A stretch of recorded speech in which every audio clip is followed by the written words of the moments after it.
Hello বন্ধুরা, তোমরা সবাই কেমন আছো? আশা করছি সবাই ভালো আছো। আজ তোমাদের এমন একটি গল্প শোনাবো যে গল্পটি শোনার পর তোমাদের মাথা ঘুরে যাবে।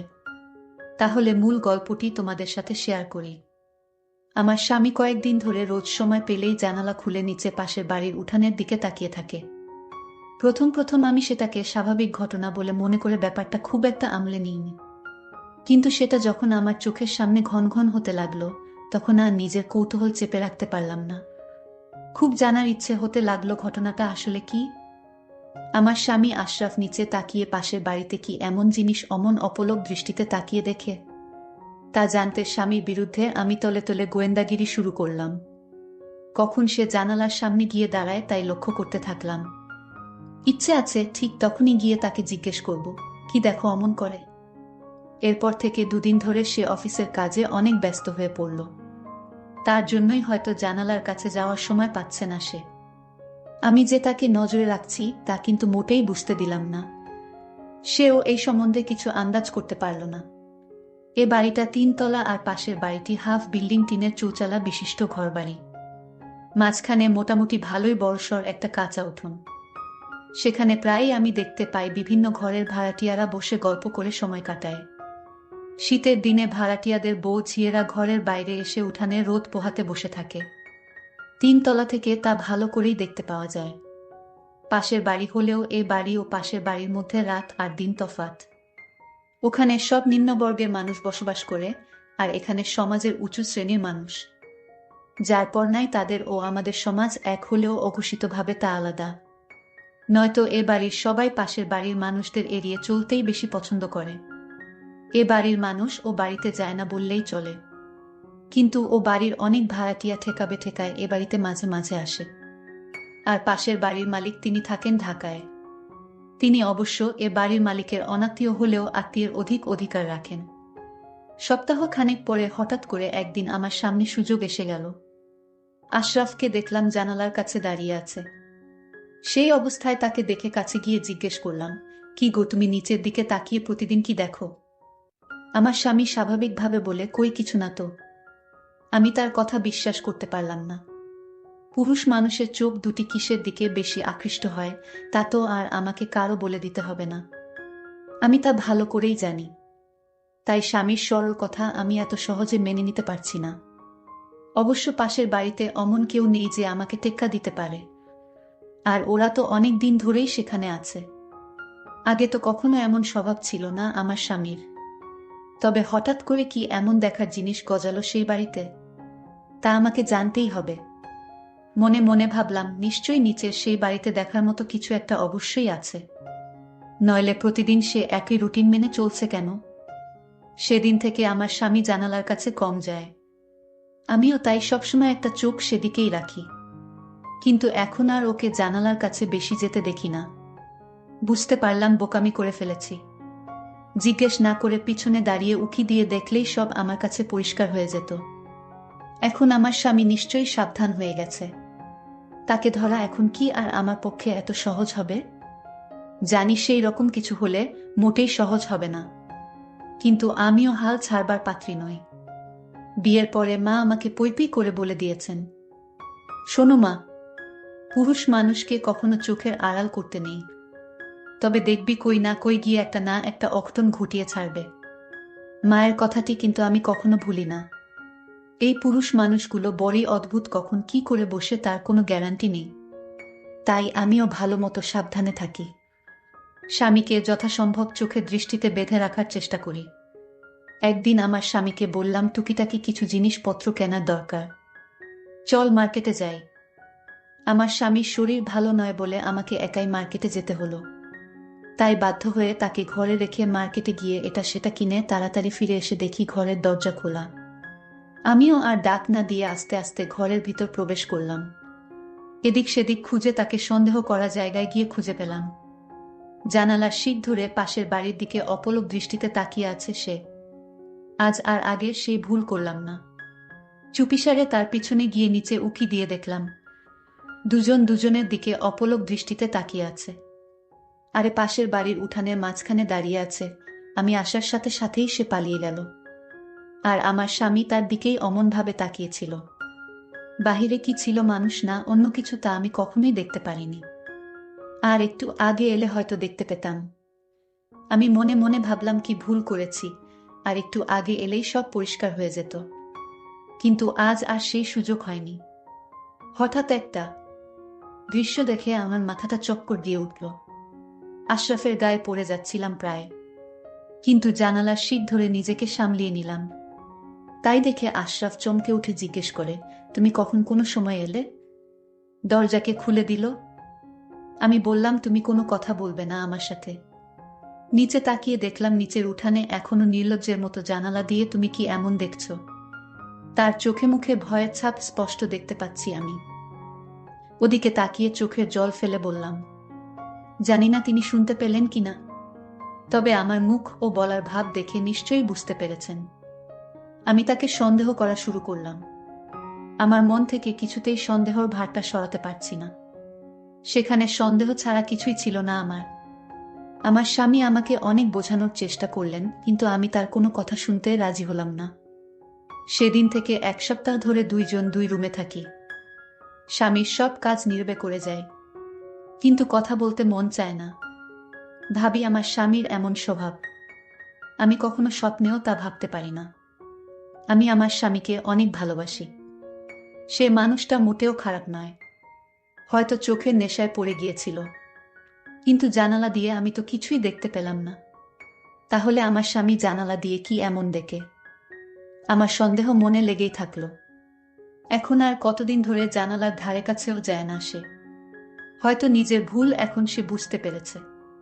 আর আমি বা নিজের স্বামীকে শুধু শুধু একা দোষী ভাবছি কেন? ভাবলাম একদিন গিয়ে কয়েকটি কথা ওনাকে ভালো করে শুনিয়ে আসব। কিন্তু কাকে শোনাবো এই কথা? বলবো এভাবে আমার স্বামীর দিকে তাকিয়ে না থেকে নিজের মানুষটার দিকে নজর দিক। কিন্তু আমি কাকে বলবো সেই কথা? আমি তো কাউকে দেখতে পাইনি। আমি যদি শিওর কাউকে দেখতে পারতাম তাহলে এই কথাগুলো সেই মানুষটাকে বলা যেত। কিন্তু আমি ভাবলাম ওই বাড়িতে মলিলারা আছে, তাদেরকে এই কথাগুলো বলে আসি। কিন্তু মনে মনে ভাবলাম একজনকে সরাসরি না থেকে তাকে শুধু সন্দেহ করা ঠিক না। আর আমি যে কথাগুলো বলতে ভাবছিলাম তাও তো বলা ঠিক হবে না, কারণ আমি তো কাউকে দেখতেই পাইনি। যদি কাউকে ধরা যেত তাহলে হয়তো কথাগুলোর আগেই বলতাম।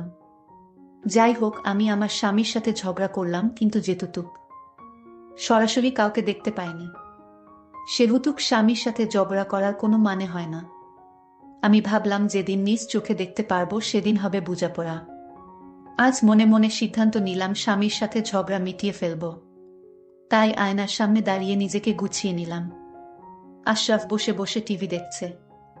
আমি তো তার সাথে কথা বলি না, তাই টিভিতে এটা সেটা দেখেই সে এখন সময় কাটায়। আর সকাল হলে তো অফিসে যাওয়ার ব্যস্ততা শুরু হয়ে যায়। নিজেকে আয়নার সামনে ভালো করে আরো একবার দেখে নিয়ে তারপর ড্রয়িং রুমের দিকে এগিয়ে গেলাম। ভাবছি হঠাৎ করে পিছন থেকে হাত দিয়ে তার চোখ দুটি ধরে চমকে দিব। ড্রয়িং রুমে টিভি চলছে, কিন্তু আশরাফ সেখানে নেই। সে জানালার কাছে গিয়ে দাঁড়িয়ে আছে। আমি তাকে সেখানেই পিছন থেকে চোখ বেঁধে তাকে চমকে দিয়ে বললাম, আর ঝগড়া নয়। কিন্তু হঠাৎই আশরাফ পকেট থেকে কিছু একটা বের করে জানালা দিয়ে নিচে ছুঁড়ে দিল। আমি তৎক্ষণাৎ জিজ্ঞেস করলাম, তুমি কি ছুঁড়ে দিলে? চিঠি, মানে প্রেমপত্র। আশরাফ আমার দিকে তাকিয়ে বলে, কিছু না। তবে হিমা, তোমার মাথাটা শীঘ্র নষ্ট হতে চলেছে। বাজে চিন্তা বাদ দাও। আমি তার কথা বিশ্বাস না করে কাছে গিয়ে নিচে তাকিয়ে কাউকে দেখতে পেলাম না। ভাবলাম আমার চোখের ভুল হবে হয়তো। আশরাফকে বললাম, আমি ঠিক করেছি আজ থেকে তোমার সাথে আর ঝগড়া করব না। তুমিও আমার মনে কষ্ট লাগে এমন কাজ করো না প্লিজ। আশরাফ হেসে বলে, ঠিক সিদ্ধান্ত নিয়েছ। আমি কখনোই এমন কাজ করব না কখনো, যাতে তুমি কষ্ট পাও। সেদিন আমরা অনেক জায়গায় ঘুরতে গেলাম, কিন্তু পরদিন জানালার কাছে একটা 1000 টাকার নোট পড়ে আছে দেখে তুলে নিলাম। বুঝতে পারলাম কালকে আশরাফ জানালা দিয়ে তবে টাকা ছুঁড়ে মেরেছে। তাড়াহুড়ো করে একটা হয়তো পড়ে গিয়েছিল। টাকাটা তুলে নিয়ে রেখে দিলাম। রাতে বাসায় ফিরে এলে 1000 টাকার নোটটি আশরাফের হাতে দিয়ে বললাম, সকালে পেলাম জানালার কাছে পড়েছিল। আশরাফ বলল, তুমি পেয়েছ, তোমার কাছেই রেখে দাও। আমি টাকাটা ওর হাতে তুলে দিয়ে বললাম, আমার এই মাসের হাত খরচের টাকা প্রায় সবই জমা হয়ে আছে। আশরাফ আর কিছু না বলে টাকা পকেটে ঢুকিয়ে নেয়। মাসখানেক ভালোই কাটলো আমাদের, কিন্তু হঠাৎই সবকিছু যেন তাসের ঘরের মতো ভেঙে পড়ল। আমি শুধু দেখে কষ্টে পেলাম, কিছু করতে পারলাম না। প্রতিদিনের মতো ঘরের টুকিটাকি জিনিসপত্র গুছাতে গুছাতে হঠাৎ সেই জানালার কাছে গিয়ে দাঁড়িয়ে পড়লাম। নিচের দিকে চোখের দৃষ্টিটা না চাইতেও চলে গেল। এমন দৃশ্য নিজের চোখে দেখতে হবে তা কল্পনাও করতে পারিনি আমি। আমার স্বামী একটা বয়স্ক মহিলার ঘরে প্রবেশ করছে এবং তাকে কিছু টাকা পয়সা দিয়ে চলে আসছে। কেউ দেখার আগেই আমি জানালা থেকে মুখটা সরিয়ে নিলাম। আমি ভাবলাম, আমার স্বামী তো কিছু হয় না, এই মহিলার তাহলে আমার স্বামী তাকে টাকা দিল কেন? আমি কিছুই বুঝতে পারছি না। আজকে এই দৃশ্য দেখতে পেয়েও আমার মাথা চক্কর দিয়ে উঠল না। এর কারণ হলো ওই মহিলাটিকে আমার জানা নেই। আমার স্বামীকে জিজ্ঞেস করলাম, আশরাফ, তুমি তো বলেছিলে তোমার মনে কথা আমার কাছে বলবে। বিয়ের আগে তুমি আমায় কথা দিয়েছিলে তুমি আমার সাথে তোমার সকল কথা শেয়ার করবে। তাহলে আজ জানতে চাই, এই মহিলাটিকে যার দিকে তুমি তাকিয়ে থাকো সে তোমার কি হয়?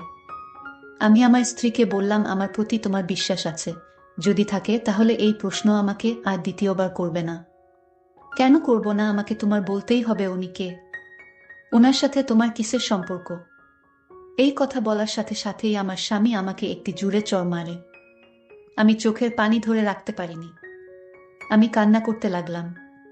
আমার স্বামী তখন বলল, আমার চোখের আড়াল হয়ে কান্না করো। যে স্ত্রী তার স্বামীকে বিশ্বাস করে না তার প্রতি আমার কোনো দায়িত্ব নেই, তার দুঃখ বুঝার দরকারও আমার। আমার স্ত্রী তখন বলল, এই সংসারে আমি আর থাকতে চাই না। খুব স্বাভাবিকভাবেই নিচে নেমে এলাম। তারপর পাশের বাড়ির ভিতরে প্রবেশ করে সেই ঘরের সামনে এসে দাঁড়ালাম। নিজেকে একটু সামলিয়ে নিয়ে দরজা ধাক্কা দিলাম, দরজাটা খোলাই ছিল। দেখতে পেলাম আমার স্বামী কতগুলো টাকা সেই মহিলার হাতে দিয়ে বলছে, এই টাকাগুলো রাখো, শেষ হলো আমাকে জানিও, আমি তোমার জন্য আবার টাকা নিয়ে আসব। তোমার ওষুধ যা লাগে কিনে নিও। আমার মাথায় একটা কথাই সারাক্ষণ ঘুরপাক কাচ্ছে, সেই মহিলাকে আমার স্বামী টাকা দেয় কেন? তার সাথে কিসের সম্পর্ক? আমার মনকে আমি কিছুতেই বুঝাতে পারছি না। আমার মনের সন্দেহ লাগলো, তাহলে কি ওই মহিলার সাথে? না, আমি কিছুই ভাবতে পারছি। আমি আর এই সংসারে থাকব না। আমি আমার বাবার বাড়ি চলে এলাম। কিন্তু আমার বাবা জিজ্ঞাসা করলো, কিরে মা, তুই হঠাৎ চলে এলি যে?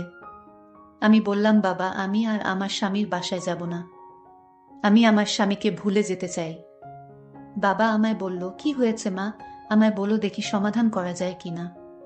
কিন্তু আমি বললাম, তোমার জামাইয়ের কথা মুখে আর উচ্চারণ করবে না। ওকে আমি আর দেখতে চাই না। ও আমাকে মিথ্যা কথা বলে আমাকে বিয়ে করেছে। আমার সাথে ভালোভাবে কথা বলে না। আমি কোনো কথা জিজ্ঞেস করলে কোনো উত্তর দেয় না। বাবা বলল, মা, আমার মনে হয় তোর কোথাও ভুল হচ্ছে, কারণ আমার জামাইবাবু এমন হওয়ার কথা না। আমি যতটুকু জেনেছি, তোরে ভালোবেসে বিয়ে করার কারণে তার বাবা তোর স্বামীকে তেজ করেছিল, কারণ তোর শ্বশুরে আগে থেকেই বউ ঠিক করে রেখেছিল। কিন্তু সে কথা তোর স্বামী মেনে নেয় না। সে তার বাবার কথার অবাধ্য হয়ে তোকেই বিয়ে করেছিল, আর সকল সম্পত্তি থেকে বঞ্চিত হয়েছে। আর সে অন্য কাউকে ভালোবাসতে পারে সেটা আমার বিশ্বাস হয় না রে মা। আমি বলি কি, তুই তোর স্বামীর কাছে ফিরে যা, তোর মঙ্গল হবে। হঠাৎ আমার স্বামী আমার বাড়িতে এসে পড়ল। আমি বললাম, তুমি এখানে আসছো কেন? আমার কাছে আর কি চাও? তোমার তো ওই মহিলাই আছে দেখাশোনা করার জন্য। আমার স্বামী রাগান্বিত হয়ে আবার আমাকে জুড়ে একটা চড় মারে। আমার স্বামী তখন কান্না করে বলতে লাগলো, আমার সাথে আসো, আজ দেখাবো ওই মহিলার সাথে আমার কিসের সম্পর্ক। কেন জানালা দিয়ে আমি ওই মহিলাকে দেখতাম, আর মাঝে মাঝে ঘরে গিয়ে টাকা দিয়ে আসতাম। সেই মহিলা আজ লাশ হয়ে পড়ে আছে। চলো আমার সাথে। আমার স্বামীর কথায় আমার স্বামীর সাথে চলে আসলাম। এসে দেখি সাদা কাপড় পরা অবস্থায় মহিলাটি কাঠিয়ায় শুয়ে আছে। আমার স্বামী চিৎকার করে বলল, আমি যে মহিলাটিকে জানালা দিয়ে দেখতাম, আমি যার ঘরে গিয়ে মাঝে মাঝে টাকা দিয়ে আসতাম, তুমি ভেবেছ ওই মহিলার সাথে আমার কিসের সম্পর্ক? আমাকে তোমার সবসময় সন্দেহ হতো। যে মহিলাটির দিকে আমি চেয়ে থাকতাম সে হলো আমার জনম দুঃখিনী মা, আমার গর্ভধারিণী মা। সেই আর কেউ নয়, আমার মা, আমার আম্মা, যে আমাকে কুলেপিঠে করে লালন পালন করে মানুষ করেছে। আমার স্বামী এই কথা বলছিল আর হাউমাউ করে কান্না করছিল। তার চোখে যেন জলের সাগর বইছে। আমার স্বামী আমাকে বলল, জানো হিমা, আমি যখন তোমাকে ভালোবাসতাম তখন আমার বাবা আমাদের এই বিয়েটা মেনে নিতে পারেনি। কিন্তু আমার মা আমাকে সাহস দিয়ে বলেছিল, বাবা তুই যাকে ভালোবাসিস তাকেই বিয়ে করো। আমি আমার মাকে বললাম, মা তুমি দোয়া করো। এইদিকে আমার বাবা আমাকে তেজ করেছে। শুধু তোমার জন্য আমি সবকিছু ছেড়ে শহরে আসি। আমার কাছে মনে হয়েছিল সম্পদের চেয়ে আমার কাছে তুমি অনেক দামি, কারণ আমি তোমায় ছাড়া বাঁচব না। আর তাই আমি তোমাকে বাবার অবাধ্য হয়ে বিয়ে করেছি। আমি যখন বাড়ি থেকে বের হয়ে আসি তখন আমার মা আমাকে দেখার জন্য ছটপট করত। ঘুমাতে পারত না, বাবাকে বলতো আমার ছেলেকে এনে দাও। আমার বাবা মায়ের কথা কিছুতেই শুনতো না। আমার মা একদিন বলল, আমি আমার ছেলের কাছে চলে যাব। বাবা তখন উত্তর দিল, চলে যেতে হলে চিরদিনের জন্য চলে যাও, এ বাড়িতে আর আসতে পারবে না। আমার মা মান সম্মানের দিকে চেয়ে বাবার কাছেই রইল। কিন্তু আমার বাবাকে কৌশল করে আমার মা বলল, গ্রামে ভালো লাগে না। আমার মা জানতো আমি কোথায় থাকি, আর আমার বাসার পাশে একটা ভাড়া বাসা রাখে, যাতে আমার মা আমার মুখখানা দেখতে পারে। আমার মা ওই উঠোনে প্রতিদিন দাঁড়িয়ে থাকতো, আর আমি জানালা দিয়ে দেখতাম আমার মায়ের চাঁদ মুখ। আর আমার মুখটাও আমার মা ভালো করে দেখতে পেত। এই জন্য আমি জানালার দিকে তাকিয়ে থাকতাম আমার মাকে দেখার জন্য। এটা কি আমার অপরাধ? আর তুমি আমাকে অযথা সন্দেহ করতে। একদিন আমার মা ইশারায় বলল মায়ের ঘরে যেতে। মায়ের শরীরটা তেমন ভালো ছিল না, বাবাও ঔষধ কিনে দিত না তেমন একটা। আমি মায়ের ঘরে প্রবেশ করে আমি আমার মাকে কিছুদিন পর পর টাকা দিয়ে আসতাম। মাকে টাকা দেয়া কি আমার অপরাধ? যিনি আমাকে জন্ম দিয়েছেন, এই পৃথিবীর আলো বাতাস দেখিয়েছেন। আজ আমার মা আর নেই। আমার মা গতকাল মারা গিয়েছে, আজও তার লাশটা দাফন করিনি, কারণ তোমার ভুল ভাঙানোর জন্য। তখন হিমা কান্না করতে করতে বলে উঠল, আমি তোমাকে অযথা সন্দেহ করতাম। আজ আমার ভুল ভেঙে গেছে। তুমি মায়ের জন্য যা করেছ তাতে আমি অনেক খুশি। আর দয়া করে আমাকে মাফ করে দাও। জানি এই ভুলের মাফ হয় না, তাও তোমার কাছে মাফ চাইছি। তুমি মাফ না করলে যে আল্লাহ আমাকে মাফ করবে না। আমার স্বামী আমাকে মাফ করে দিলেন আর মায়ের দাফন করলেন। পরিশেষে একটা কথাই বলবো, তোমরা কখনো মাকে ভুলবেন না, মায়ের মনে কষ্ট দিবে না। বন্ধুরা, আজকের বাস্তব জীবনের গল্পটি কেমন লাগলো তা অবশ্যই কমেন্ট করে জানাইবা। ভালো থেকো সবাই, ধন্যবাদ।